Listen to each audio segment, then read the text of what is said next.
ভিতরে চিৎকার করে কাটা কেউ দেখানো মানুষ থাকে না।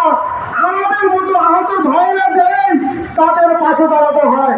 আমি ধিক্কার জানাচ্ছি তাদেরকে যারা এই সকল কাজ করছে। পুলিশ প্রশাসন আমাদের খবর শুনলে, আমাদের কথা শুনলে তারা মুখে একটা ভৌতিক করে বেশি পর্যন্ত হ্যাঁ মানে আমাদের কেউ পছন্দ করে না। কেন করে না? কেন করে না জানেন?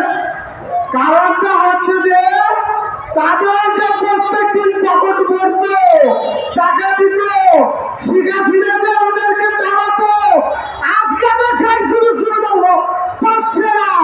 সেই জন্য আমাদের দেখলে তাদের চলে, বুঝছেন? চলে, আমাদের কথা তারা শুনতে চায় না।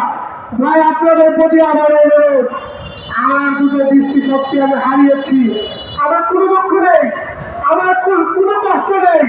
আমি একটা জিনিস আপনাদের কাছে চাই, আপনারা দিবেন, কথাটা দিবেন।